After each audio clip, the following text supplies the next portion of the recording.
Hey, friendo, Steve here. And Larson. And welcome back to Going In Raw, the only pro wrestling podcast you need to be listening to right here at youtube.com/Steve and Larson. Available wherever podcasts can be found, and of course, taped live at the Twitch at twitch.tv/Steve and Larson. Tonight, AEW's Grand Slam going down from NYC. Hell of a show planned, stacked card. We're going to be doing a live watch along with that because it's a very, very special show. So join us here on the Twitch at twitch.tv/Steve and Larson for that. That should be a lot of fun. Let me ask you something. Yeah, real of course. quick. Yeah. You gonna put that AEW title up? You should. Am I going to put the AEW title? No, I already put it up. Put it up and all out. That's my September. Be a fighting champion. I didn't have to put it up 2 days in a row, but I did because I'm a fighting champion. That's great. I was. Well, you're milk. You got milk now, man. You're not a fighting. Yeah, that's the downside. put your milk carton up. Of putting your titles up. But if sure, I would. Man, I'm still hurting, man. I lost that Impact title. Whew, that hurt. No, man, I put AEW up in September. Get out of here with that. All anyways, right, fine, coward. Continuing on. That's fine. It was sticks and stones and whatever. Extreme Rules this coming weekend on Sunday. That's exciting. WWE pay-per-view, so you know it's going to be great. And if it's not, you can watch it with us and we'll talk shit about it. Because WWE is just consistent with its standards of excellence across the board killing on it all these programs. Days. Just as you're going to find out here as we talk about last night's NXT 2.0. So yeah, we're of course me, Larson, the Enforcer. We're all going to be watching the show together. That should be fun. The Enforcer says, I defended my WWE title the next night. What next night? What are you talking about? Did he win it at SummerSlam and then did he win it at SummerSlam? I guess so, and then defended it at TakeOver. Sucker. So. That's what I say to you, Enforcer. No, he's not a sucker. You're a coward. Sucker. Coward. You're a coward, Steve.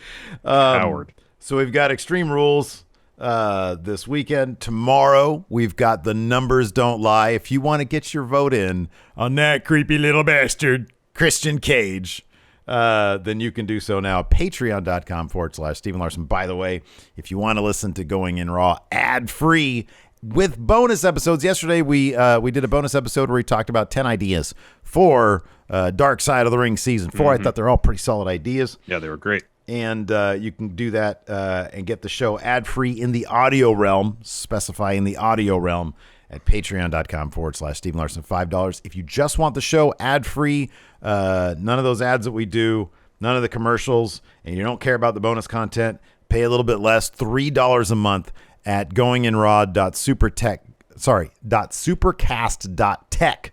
You can do that there. So, yeah, before we get started, Larson, what's in the news? Well, we're going to talk about NXT 2.0. We're going to do a recap in a bit. But first, we got a bit of news. This comes to us from Fightful Select. We say it all the time because we mean it. Go subscribe to Fightful Select. They do excellent work. Excellent work. So Fightful Select is reporting that NXT 2.0 isn't done changing yet. Apparently, Vince has plans for NXT 2.0 that will increase the appeal to the 18 to 34 demo, including, quote, everything from in-ring work and aggression to harsher language and more lenience on female character gear, though Fightful was clear to note that about that last point, that it hasn't been confirmed, and they weren't told what that meant specifically. Fightful was also told that another point brought up was for talents to, quote, keep up with current affairs with promos and character verbiage. What are you laughing about? What does lenience with female gear mean? Like, are they sitting around a meeting and John Laurinaitis says, hey, I got an idea. Okay, yeah, John, what do you got? Naked. What? The women, they should be naked. We've got this great act, Toxic Attraction. You know how to make it better? No clothes. What the? Hey, I'm raising my hand. I have a question, Larson. Yes, Steve. What the fuck was that last night on NXT 2.0? Was that the weirdest 2 hours of TV we've seen in recent history? That was so weird. If by weird you mean not very good, then yes. It was colossally terrible and really weird. It was weird. Now, well, let's get obvious with this is we did hear some harsher language, I guess, they were typically used to in NXT. Andre Chase was tossing around. He was bleeped out, but he was saying F this, F that, F this, F that. I believe there's some other cursing in there throughout. But could you imagine that brain trust? Vince McMahon, Bruce Pritchard, and John Lauren. In my head, that's what it is. It's probably a bunch of other people. They probably froze. Sure. Here's the thing, though. They probably frozen, like, Triple H, nobody's supposed to be, according to a report, nobody's supposed to talk to him about business, so he's frozen out. HBK, they probably just saddle this shit on him when they come into the office. Hey, here's the deal. To run the show day of, yeah. Right, exactly. So he's frozen out of the process. This is all going on in my head. I have no. This is speculation on my part. Well, I mean, based on the product we see in front of us, I don't think that's an unfair assumption to make. That's where I'm getting it from, right? So, like, you have three guys. Between the three of them, they have probably around 200 years of age in them, right? And so you got these. You got Laurinaitis. Well, you got Laurinaitis, who's got to be 60, right? Yeah, he's got to be like late 50s, early 60s. Isn't Pritchard the same?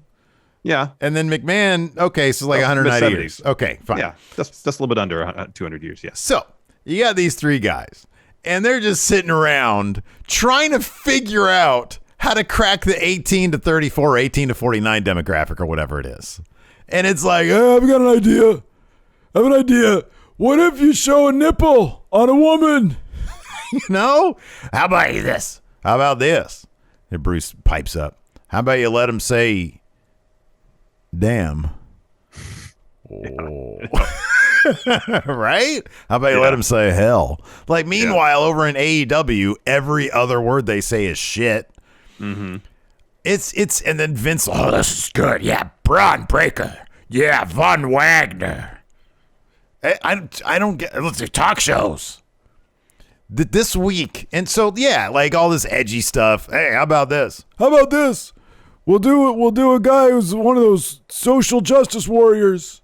Talk about safe spaces. When they have like hardly a clue as to what that even means. Exactly. And so watching that's apparently Joe Gacy's new gimmick. Let's see how long that lasts. There's a lot going on with it, and none of it is really working right now. No. As you mentioned, there's all these terms they're just tossing out there because they think it's going to be edgy. Yeah. But watching that, I think back to when Daniel Bryan was doing the Planet's Champion thing, where he was a heel, but he was an environmentalist, Yeah. And he made it work because he was clever about it. He made us, I think, Fresno cheer for being either the first or second most polluted city in California. Mm-hmm. That's clever. Yeah, that's doing really clever stuff. It wasn't just him saying a bunch of words, verbiage without any connective tissue holding it all together. Yeah.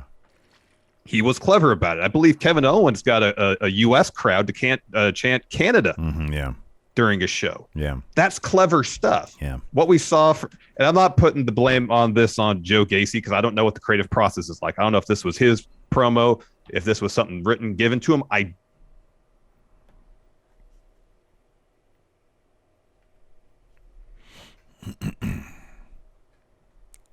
This is going to be like a weekly thing on NXT now? What the hell? Don't know. So all I know from what everything in his promo, you probably didn't get any of that, did you? I got right before you said I don't. You were in the middle of saying I don't know. Okay. So Joe Gacy, he has that promo for his match against Cameron Grimes. So as soon as he finishes his promo, apart from one little beat, nothing in terms of how he wrestled that match was informed by what he just said. Yeah. Nothing. Yeah, I know. Nothing. Yeah. So like there's no consistency, character consistency within the same segment. Yeah, I know. How is this supposed to connect it anyway? If it's a situation where he was trying to, avoid conflict with Grimes and then somehow gets a roll-up win. Mm-hmm, yeah.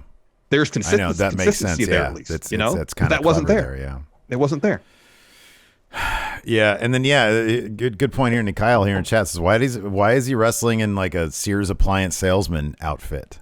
Like, how does that is the gimmick that he's supposed to be like a liberal professor? Because like when I hear safe space, like I know it has a wider context, but often I've heard it in the years ago, like 5 years ago, I heard in the context of safe spaces at universities. There's a lot of right wingers accuse university these days of being too liberal. Maybe that's where they're taking this from. I don't know.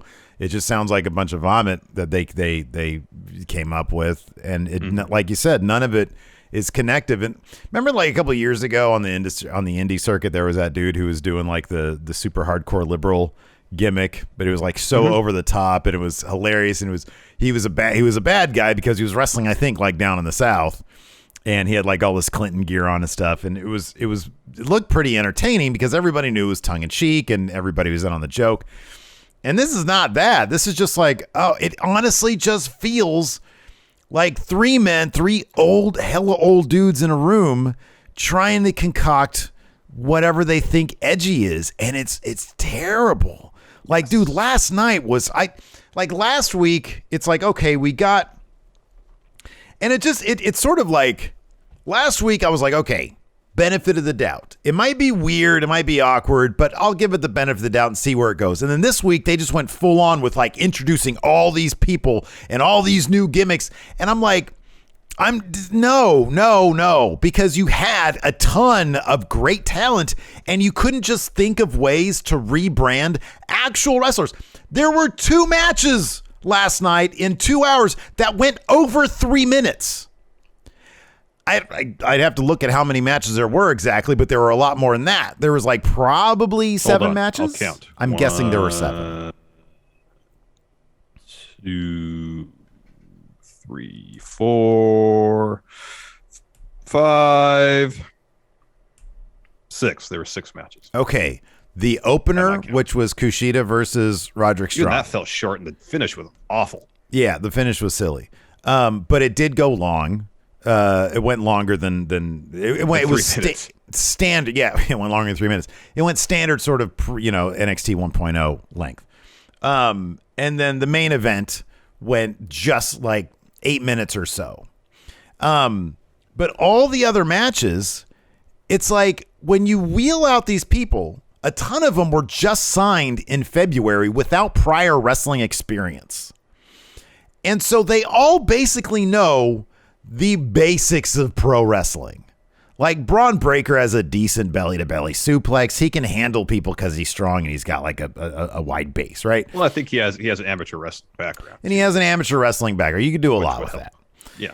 But like these other guys and women, they're clearly green.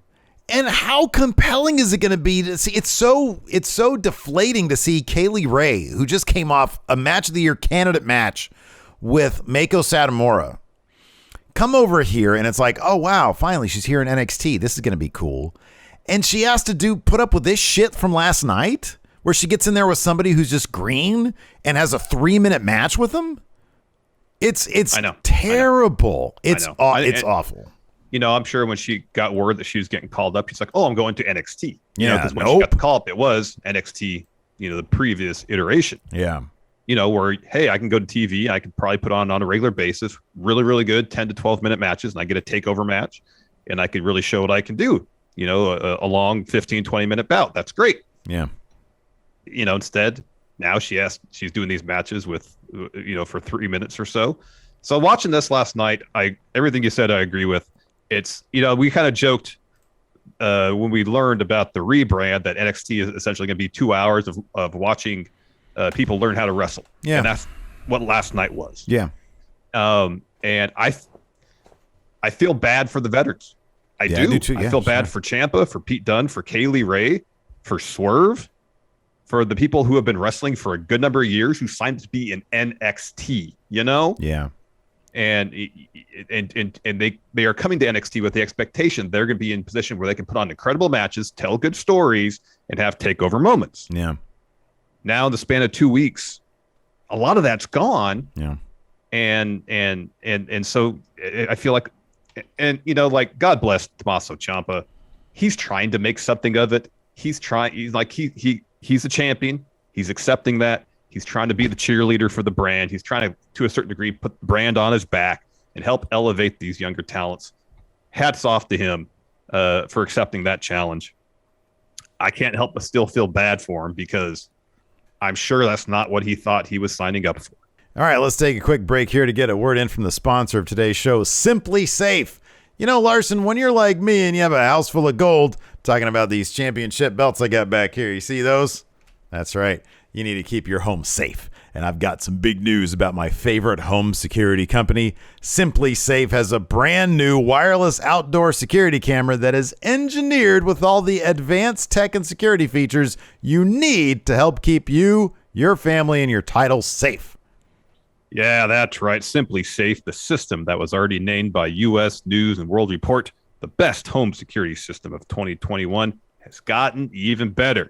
This new wireless outdoor security camera has got an ultra-wide field of view so you can watch your whole yard, plus 1080p high-definition resolution so you can zoom in and clearly see things like faces and license plates, and a built-in spotlight with color night vision so you can keep an eye on what's going on day or night. Yeah, man, and the camera integrates with your Simply Safe home security system, meaning your protection extends outside. Together, it means every door, window, and room are protected. And now your property, including your championship belts, will be too. To learn more about the exciting new Simply Safe wireless outdoor security camera, visit simplysafe.com/raw. What's more, Simply Safe is celebrating this new camera by offering 20% off your entire new system and your first month of monitoring service free when you enroll in interactive monitoring. Again, that's simplysafe.com/raw.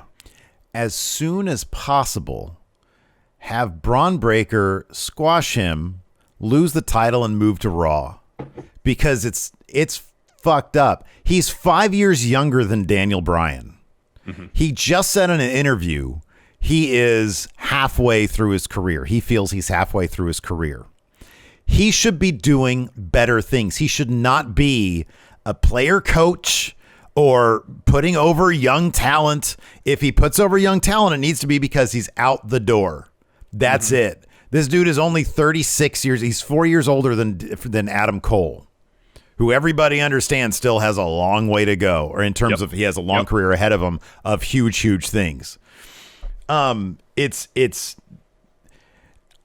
can't wrap my head around the idea that they think this is going to be long-term successful, because you had a ton of talent, and I still don't understand what the draw is with this. Nobody's going to want to sit there and watch. You know, if NXT had nothing else, which I think they had plenty going for them, and the ratings were decent, they could say, because here's the thing, NXT wasn't even really doing.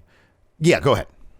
So I don't think the ratings on NXT were the problem. I think the ratings on main roster programming were the problem, and Vince put the blame on NXT for not developing the talents that he wanted, that he thought could draw ratings. I think that's what this is all about. Is now Vince goes to NXT and says, you weren't producing stars that I could use to pop ratings. Therefore, I'm going to hit the restart button on NXT and start developing the stars that I think, this is Vince talking, not me, the stars I think will be draws in the future. Yeah. I think that's what this is all about. Yeah. But the problem is, it's not the talent's fault. You have Kevin Owens, Seth Rollins. I can go on and on and on. Finn Balor, of all the incredible wrestlers who have come out of NXT, that main roster creative, Vince dropped the ball on. Yeah. It's not the wrestlers. Yeah. It's the creative behind it, the shows. And if the creative sucks, guess what? People are not going to want to tune in because the stories aren't engaging. Mm-hmm. Yeah, I know.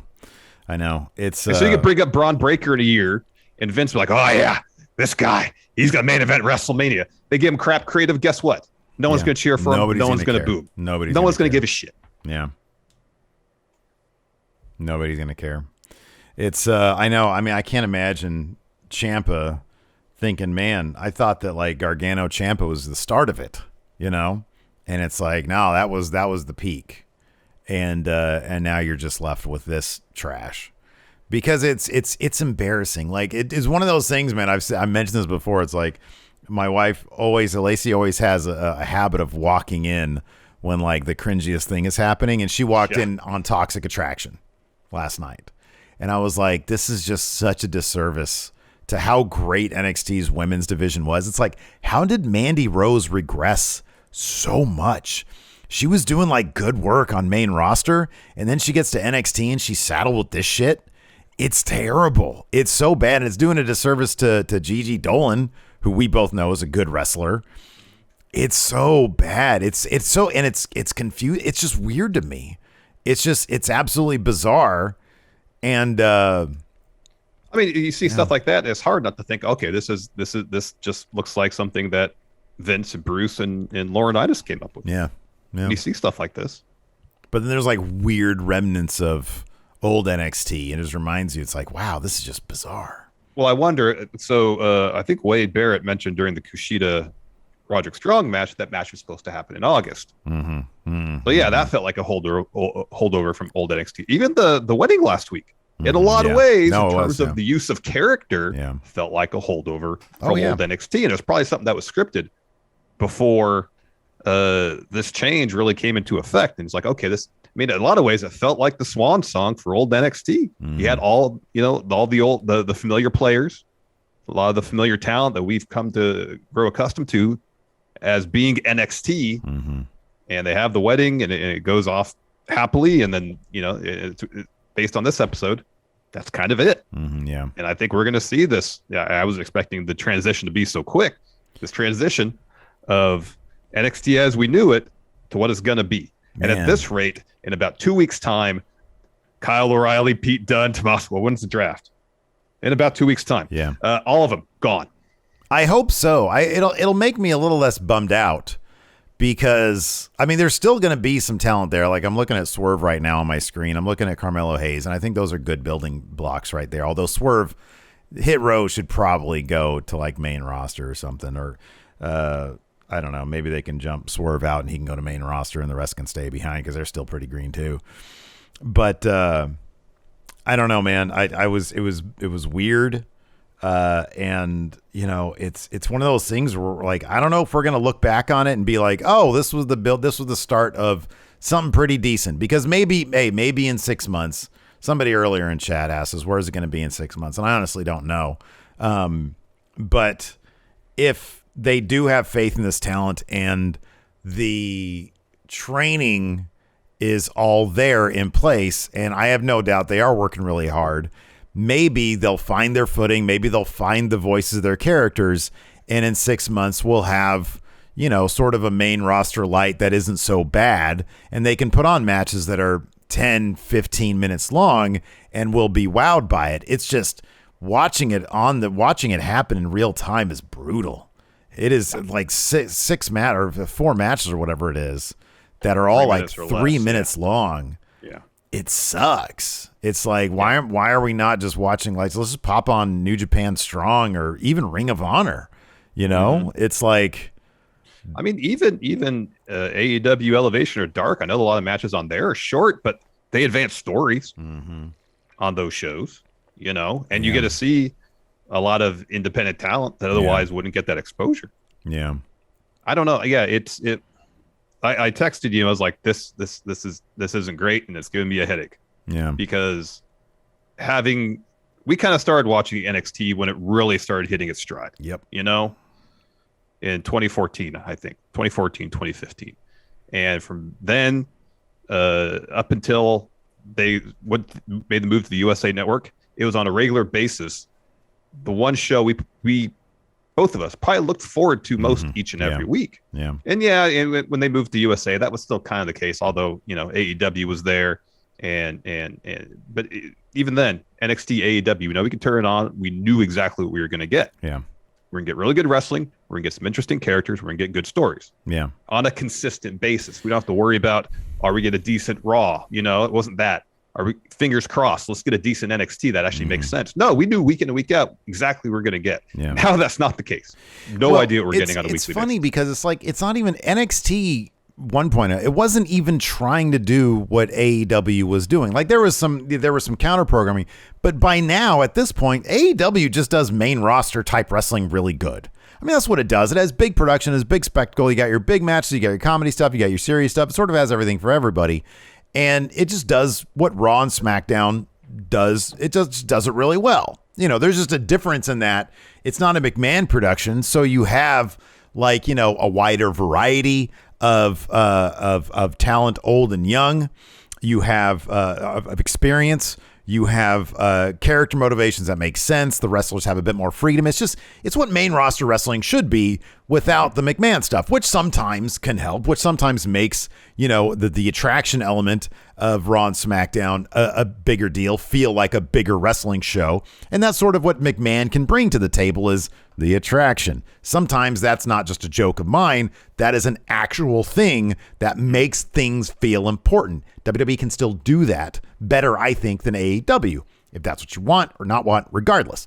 NXT wasn't doing that. It was NXT was, you tune in because you're going to get banger matches, and they keep the storytelling pretty simple, and that's what, fans of wrestling are tuned into. If you want the best women's roster on the planet, you go to NXT. If you want these guys who have been in the business already 15 years before they get to NXT, that's where you tune in, and there's a polish on them already that just gets sharpened by being at the Performance Center. That was the thing about NXT. And then when they go to main roster, you get a Matt Riddle, you get a Seth Rollins, you get a Kevin Owens, and creative basically drops the ball with them.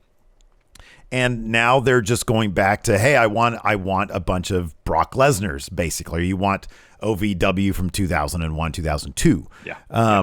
And maybe we'll get that. Maybe Braun Breaker will be awesome 5 years from now.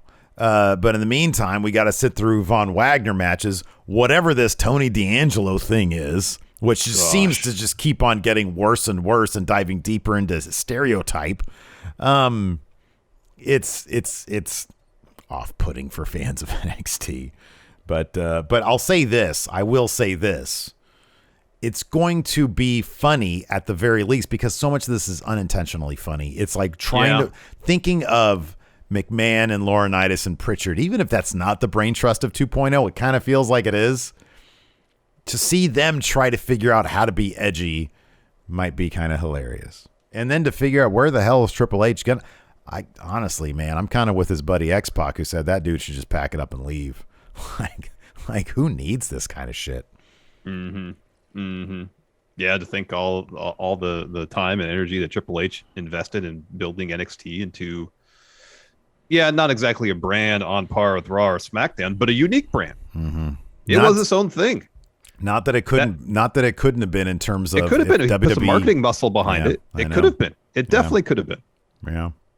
So I don't know. Anyways, let's get into it. So the show opens up with a bunch of the up and coming talent in the ring. You had Odyssey Jones. You had Braun Breaker. You had Carmelo and Trick. Briggs and Jensen. Yes, there's about 7 or 8 people. Tommaso Ciampa comes down. He drops a promo, talks about getting the belt back. He tells Goldie that he missed Goldie too. And he talks about the energy, the fresh faces. Everybody here is busting their asses, and they're ready to show the world how good they are. He starts putting over some of the wrestlers, Carmelo, Odyssey Jones, Braun Breaker. But he says, I'm Mr. NXT. NXT may have a fresh coat of paint, but the passion hasn't changed. When he looks around, and everyone here is NXT in the ring, in the stands. He says the fans are the heartbeat, and soul of NXT. The reason he gets to do what he does. He loves them all. He's happy to have them back, to be holding this title. And with him holding the title, NXT 2.0 just became the A show.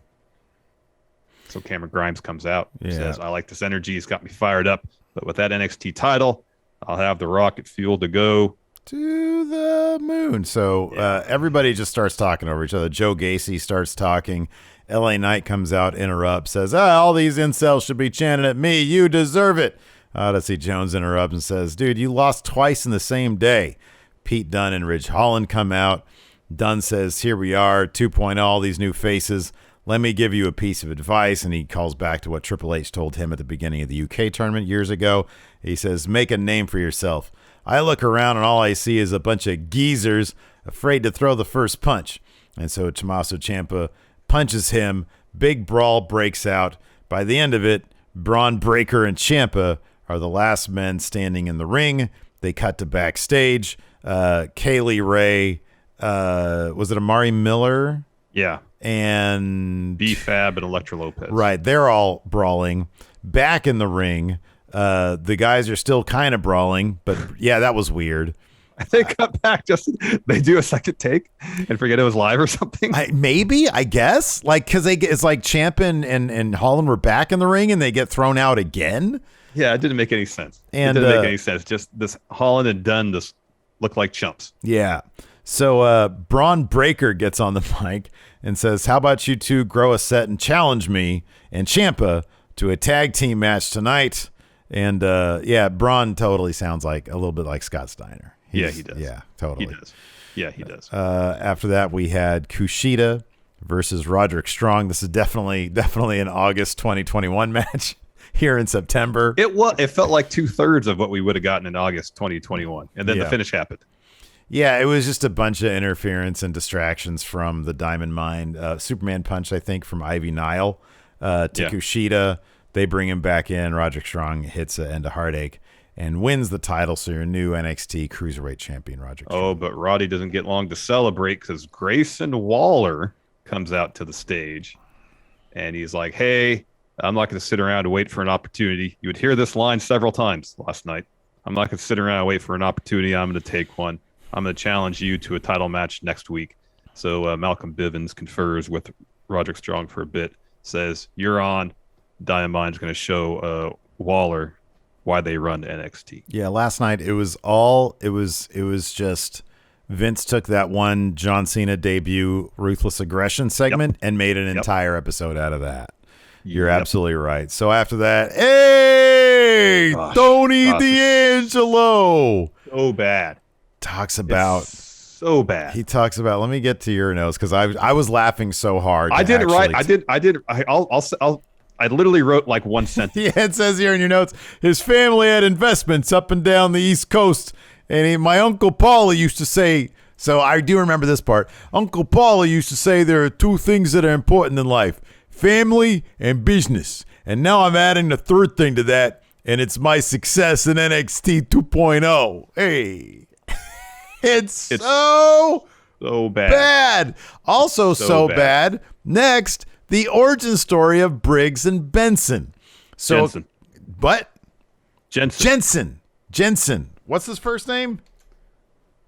Sorry, I it might even put you on the spot there. I don't remember. So it's Josh Briggs and Jensen. And so according to Josh Briggs, after the NXT Breakout Tournament loss, he goes to a bar. And somebody is crowding him, and so they get into a fight.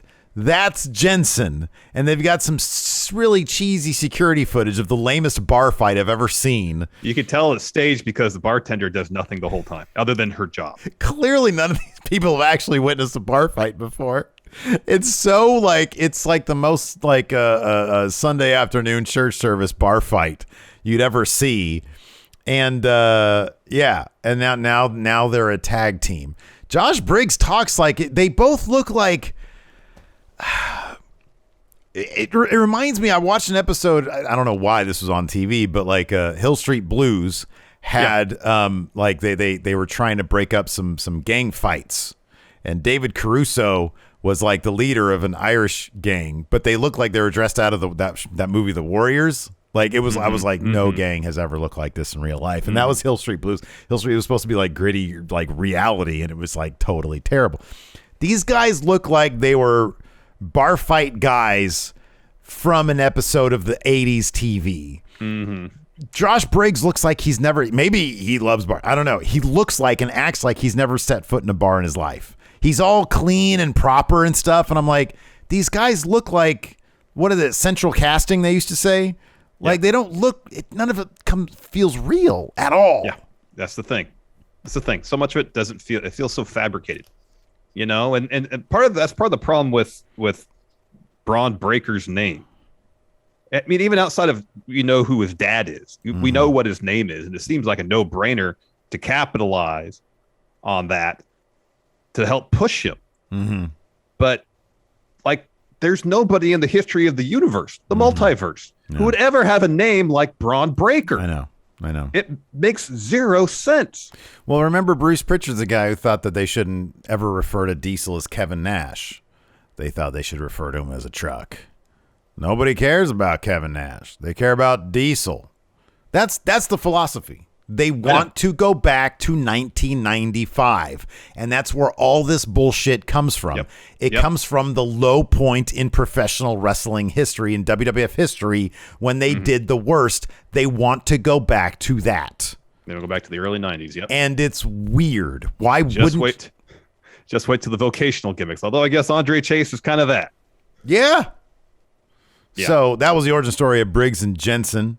After that, we had a promo that just screamed promo class 101 from Amari Miller. I mean, I remember watching these in Breaking Ground, how they would show, like, I remember Lacey Evans had a really good promo because they just said, keep it real. And she told a story about her dad, who I think had some substance abuse issues, something like that.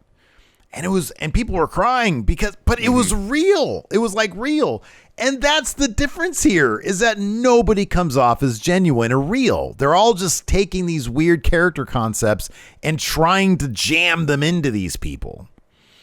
So she has a promo 101 type thing. And then we get Kaylee Ray versus Amari Miller. It's like a 2-minute long match where Amari does just the most basic of wrestling moves. Kaylee Ray catches a stray kick and hits a KLR bomb for the win. After that, we had a Braun Breaker interview. It says tonight's huge for him. He's in a match with the top 3 guys in the world. He said he heard what Ciampa said earlier. I mean, he was in the ring. It says his words hold a lot of weight. So Ciampa walks in, asks Braun if he's ready to jump in the deep end. Braun says, hell yeah, brother. Let's kick some ass. And who better do it with than... And he trails off because he's staring at the NXT title. Like foaming at the mouth over this title. And he looks up at Ciampa and goes, the champ.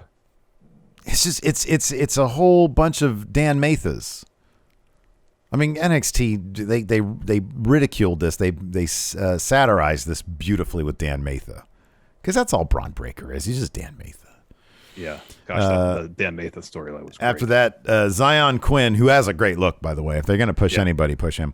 And 2 ladies are in the parking lot, and they're just mumbling their way through a conversation. I could not tell what they were saying. He opens the door for them, being a gentleman, I guess. Some jabroni tries to walk in front of the women, and he says, whoa, hold on a second. The guy says, chivalry is dead. And so he lets the women through, closes the door, slams the guy against the door. He mumbles something, and then throws him to the ground, mumbles something else. Couldn't understand what he was saying. Yeah, I couldn't either. Then we got Trey Baxter versus the debuting Dante Chen. Dante Chen's entrance gear looked cool. It reminded me of the Great O'Khan. Yeah. I mean, just the mask, he had like a mask covering his face. No, it looked cool, Yeah, it looked cool. So anyways, early on, this is another really short match. Trey Baxter hits like a half and half suplex, goes up top. Dante Chen grabs his foot. Baxter boots him off, leaps. Dante Chen evades that.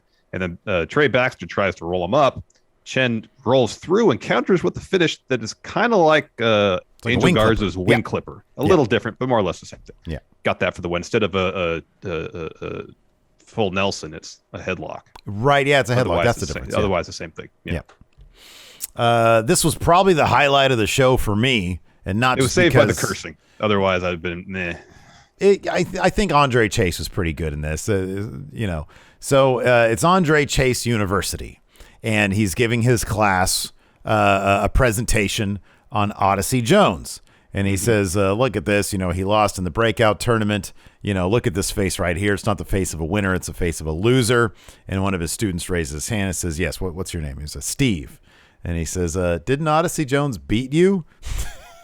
And then Chase just goes off. He clears his desk, says, who the fuck did you ever beat, Steve? Get out of my class. Go, I'm not joking. It was pretty funny. They bleeped it, but it was pretty funny. It was saved by the outburst. Yeah. After that, we get a Kyle O'Reilly health update. He's got injured ribs. He's week to week. And then they talked about Triple H's tweet providing his own health update. Then we got a Cameron Grimes video package. And then we got a Joe Gacy promo. So he says this ring is a safe space. NXT 2.0 is full of conflict, from the smallest microaggressions to the most heinous grudges.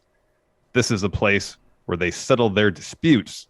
He says, but I come from a place of conflict resolution where I don't need to use my male privilege to get what I want.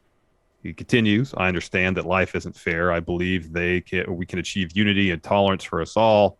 And I could be the man that shows that we can achieve peace in this safe space. And it starts tonight. And then he proceeds to have, apart from one small moment, a pretty standard match with Cameron Grimes. At no point during this match, except that one moment, did that promo he just delivered inform how he wrestled the match. Yeah.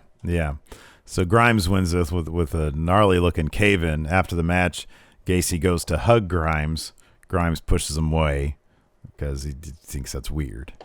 After that, we had a pretty short Von Wagner video package where he is taking a sledgehammer to a giant tire. He's trying to move the tire, doing that kind of exercising, and he just talks about, I was in the main event and I gotta do it again. He's like the future 6'5", 200. Yeah, that's right. Talks about how big he is.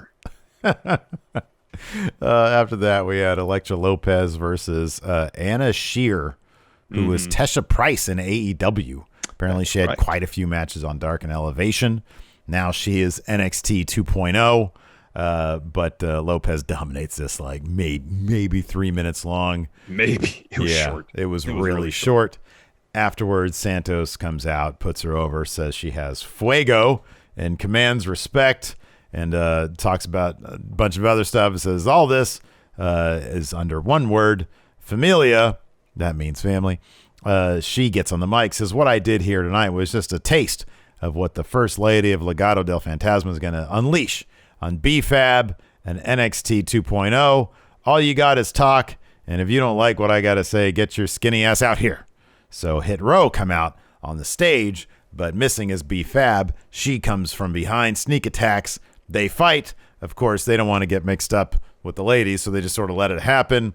Elektra throws BFAB out, sort of grabbing onto her hair on the way out too, which seemed kind of authentic in terms of a fight. I've seen my fair share of World Star videos, and then BFAB goes and she's like, "Oh, I'm cool," and then she tries to attack again, and et cetera, et cetera. DKC Return says NXT ratings are in 746,000. Was it seven? Was it? I think it was 770 last week. Is that right? Something like that. I think so. All right. Well, we'll see how that goes. Afterwards, we had Trey Baxter. He's in the locker room. He's upset. Cora Jade walks in.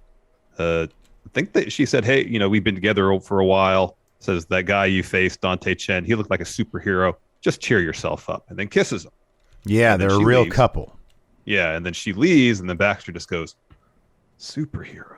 So he's going to be a superhero next week. He totally is. It's going to be Trey Baxter ASH.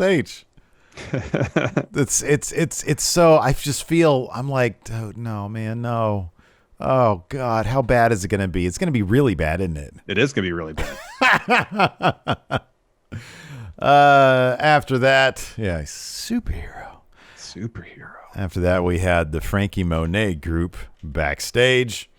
Raquel comes up to him, says, "Hey, our match is next week." Because remember, we're supposed to be in that last episode of NXT, the first episode of 2.0. Monet says, "Enjoy your last week as champion." Raquel walks away. Lash legend, former WNBA player, Unreal Howard, I think was her name. Yeah. Lash legend comes up. Good news. She's going to be debuting her talk show next week. So we're going to get a superhero. We're going to get a talk show. Oh, boy. Yeah.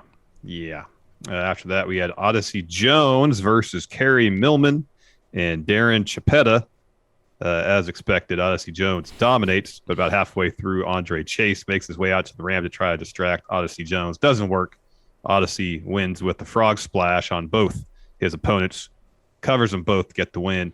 After that, Andre Chase comes into the ring with the chair, swings it at Odyssey. Odyssey catches it, breaks the chair, and then Chase gets out of there.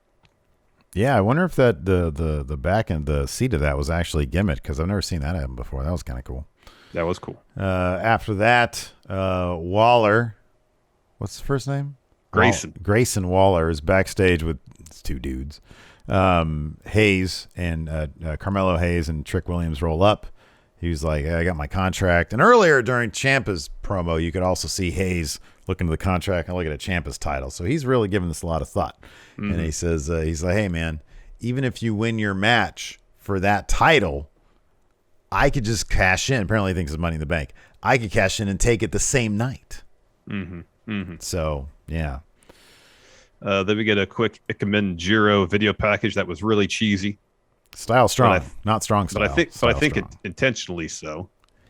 Yeah, if this was used to sort of like be a juxtaposition to how grim and gritty NXT 1.0 was, it's like, oh, okay, that's cool. But just on its own, it's funny, and the guy's got obviously loads of charisma. Yeah. But I don't know. I love his blazers. They look great. Yeah, they look great. Got a huge collection of them. It seems like. I did legitimately laugh a couple times when he was saying "style strong." Yeah. So I can't lie. Style strong is funny. Toxic Attraction had a promo next. Mandy talking about when she came to NXT. She's like, I was going to be your golden goddess, and I realized this division was in desperate need of a woman like her, a woman that fans would never be with, but would love to look at. This is what we need. We need somebody who knows that people want to have sex on them. And then they say it. And then it took a turn, and she yells, berates the fans, where were you when my face was batteredly and beaten? He said, you all did nothing. You're disgusting. They ridiculed her, but then she realized that they treated her like they had treated Gigi, Gacy. They don't give a damn what the people think now. And with all the guidance Mandy says that I can give them, they also showed her that behind this beauty, a beast is ready to be unleashed. She says that they're the future of the women's division and that she is ready to take over the greatest women's division of sports entertainment. Gigi says the pain of her past has fueled her aggression, and they thought if they could bring that aggression out of Mandy, then nothing would stand in her way.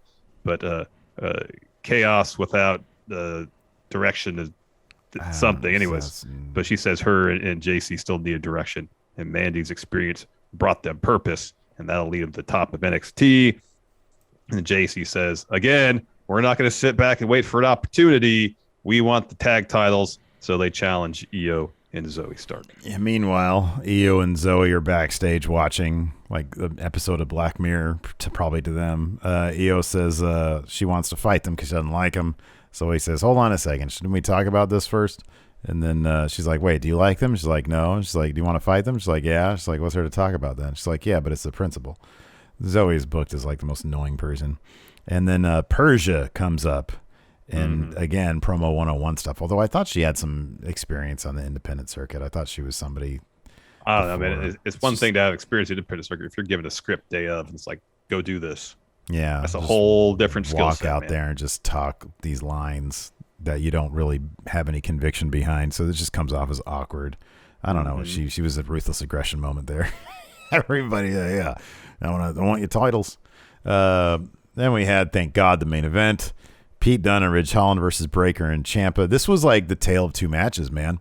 You know, you kick off with Ciampa and Dunne, and it's like, oh, look at how buttery smooth their wrestling is, and it's compelling, and they're countering each other. And then you get a couple of meatheads in there who can, you know, they're just like throwing each other around. There's one part they're just throwing like fists at each other randomly, and it's just awkward meat slapping meat. None of it's particularly compelling. And then Ciampa and Dunne get back in, and it's like, oh wow, this is cool again. You know? Yeah. Oh man. So the finish of this, as you mentioned, Braun and Ridge Holland are trading clotheslines to do a double clothesline spot, and so Pete Dunne tries to sneak in the ring with Ridge Holland's nightstick. Yeah. Ciampa intercepts him. Ends up with Dunne sending Ciampa out of the ring. In the process, all that, the nightstick ends up on the floor. So Ridge Holland goes out and grabs it. While he's doing that, Kyle O'Reilly, who's supposed to be week to week, he's running out, still holding his ribs. He snatches the nightstick from Ridge.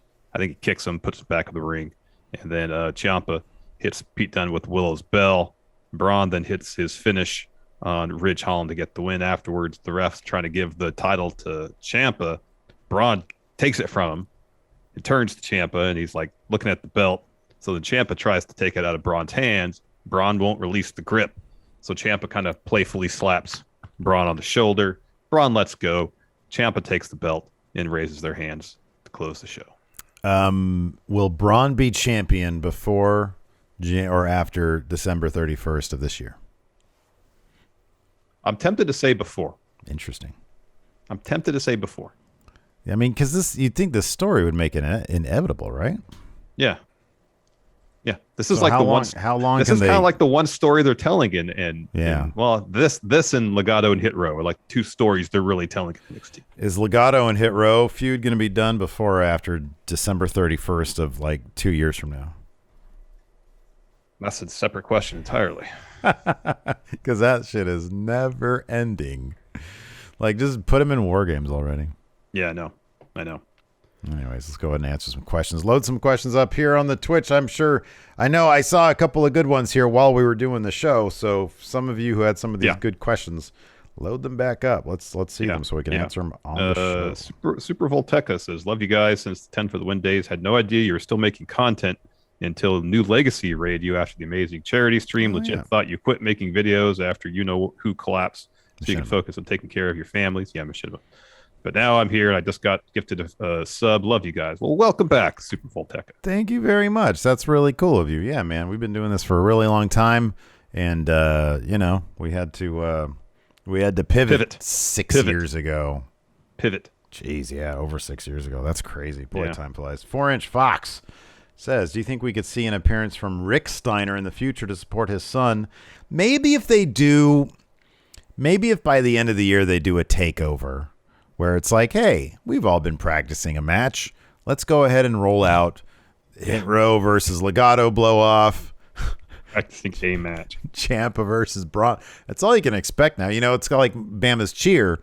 They're practicing their big routine, which they're eventually going to unveil at wherever. But in the meantime, they know other little routines to get them week to week.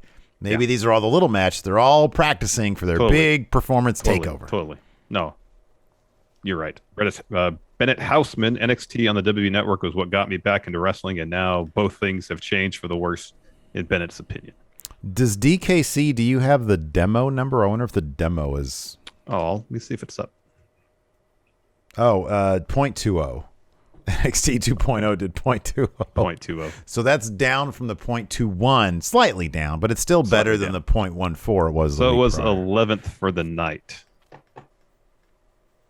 Braun Breaker. I could see maybe if it's at a takeover, Rick Steiner could be there. I could see that. Maybe.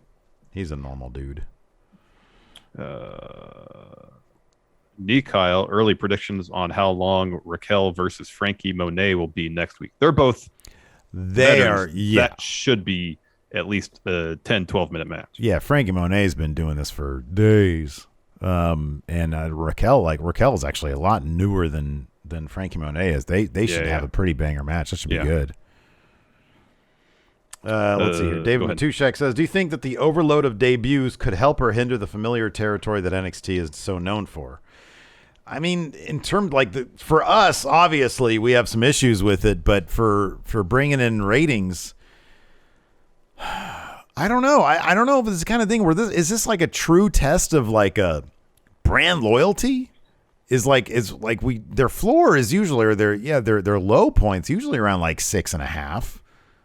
I mean, they've gotten to the 500,000s before. Yeah, but like 580s, 590s, on a bad week. So I don't know. I mean, time will tell. That's all I can say about that. Time will tell. Yeah. Concert crap. If this was a brand new wrestling promotion running this NXT 2.0 show, would you be as skeptical and harsh with our feedback, or would we be praising them?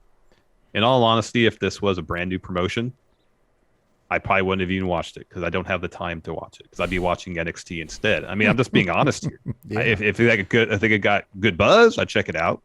So Tony Khan said in an interview today or yesterday, something like that he believes that there is room in the wrestling space for a third large AEW size wrestling promotion.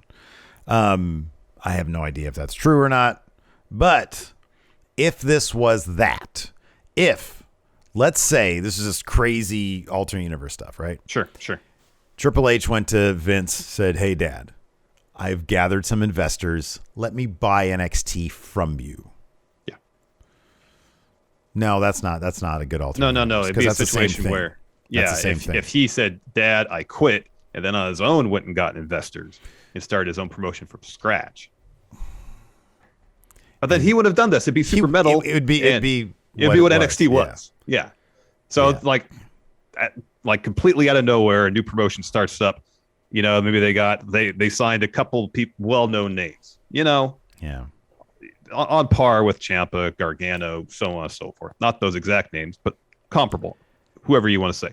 And they started this new promotion that they have those names to kind of anchor the whole thing, but along with it, a bunch of newer wrestlers that we might not be familiar with. Now, if after an episode or two, if they got a lot of buzz, I would have checked it out. But honestly, I don't know if I would have watched it right away. Like right now, as it stands, if somebody came to us and said, "Hey, you can either do an entire, like a full podcast on, like in this time slot," because that kind of matters. Like NXT has Tuesdays locked down. Mm-hmm. If we were told, "Hey, got to watch something on Tuesday and do a podcast of it the next day, and your numbers will be fine. Business will be fine." Mm-hmm. Impact, NXT, the way it is now, NXT 2.0, or Ring of Honor. I'd probably say, hey, let's do Impact. Mm-hmm. I mean, legitimately, I think I'd probably want to watch Impact over this. Yeah. It's part of it, honestly, like, it's not even necessarily like if this was an independent promotion, I'd be pulling for it because it's an independent promotion.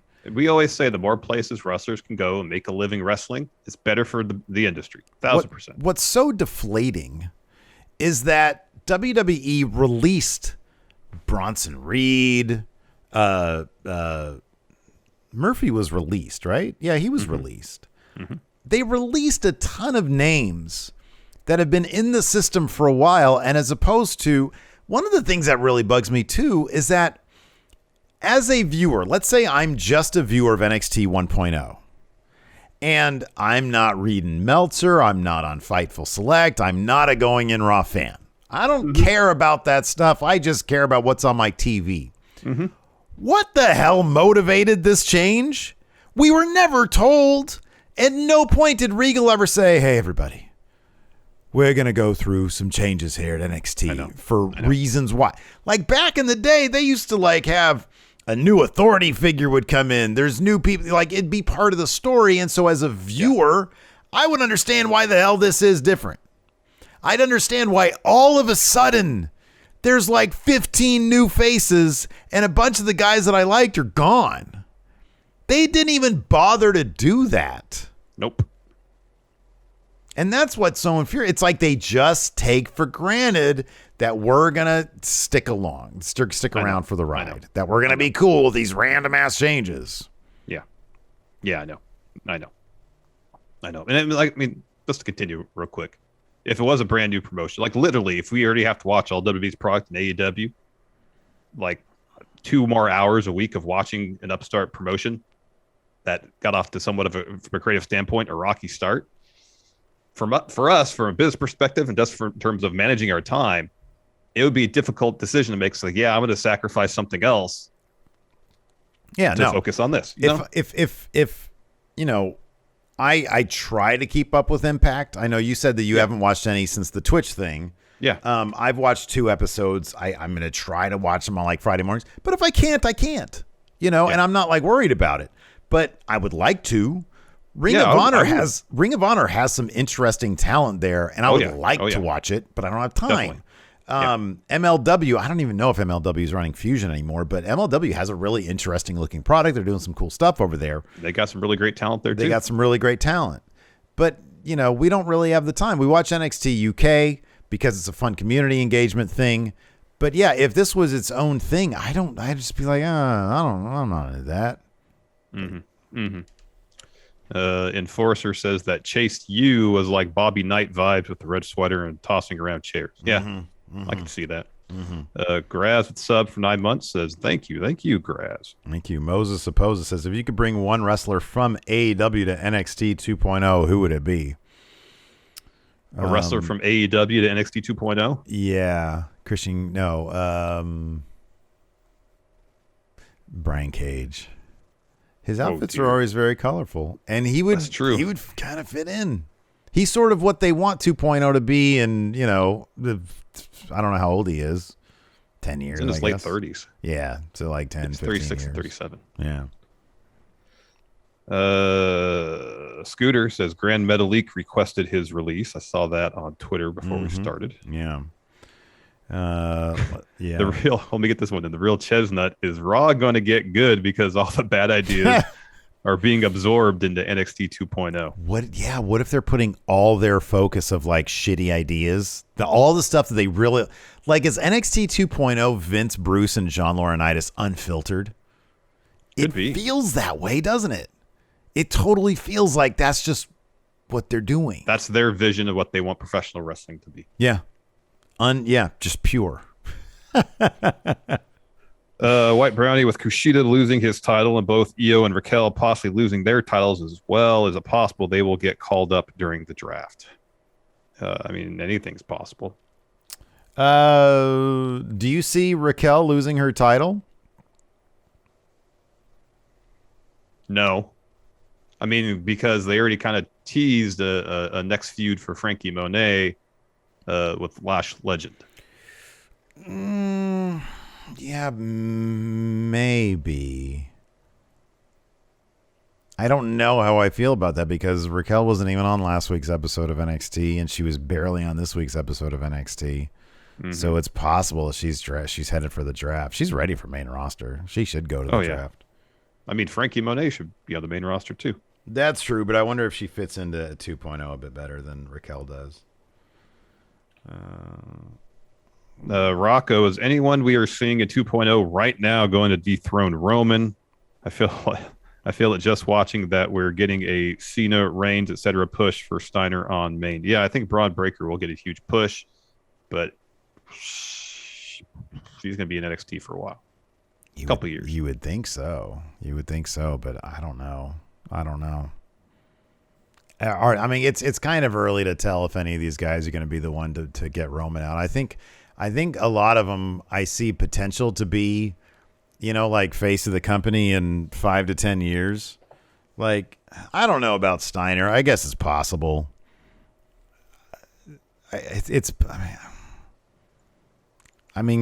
Seriously, like the child of Rick and Scott Steiner, because that's how he comes off. If you put Scott and Rick Steiner together, it seems like it's Braun Breaker. Mm-hmm. Is he really a face of the company guy? I don't know that I see that necessarily. I don't know. I think people could see that in Cena early on. It was just a matter of, hey, find your thing. Find your thing, because otherwise you're just, prototype. I don't know that I see that in him, but I could, maybe that's just me. I don't know. I can't see anything in Von Wagner, but again, it's like once somebody connects with the crowd, then it's hard to stop that, Exactly. It's just going to unlock whatever that is within them that forges that connection. But until that happens, it's really hard to tell. Like, it was hard to tell with Cena when he was, basically just prototype on main roster. And then he started doing the stuff with the rapping, and it was like, oh, okay, now I see it. It's hard to see it it's hard to, yeah. Anyways, Twitch chat, stick around. We will hang out a little bit while. Cosmic Knife Fury says MLW is actually airing the first episode of Fusion Alpha tonight on YouTube. Is that their new show? Oh, I thought they were going to do a thing on Vice. Yeah, I thought they had a TV deal with Vice. Okay. Anyways, that's going to do it for us. Thanks everybody for tuning in. Appreciate it. Till next time, we'll talk to you later. Goodbye.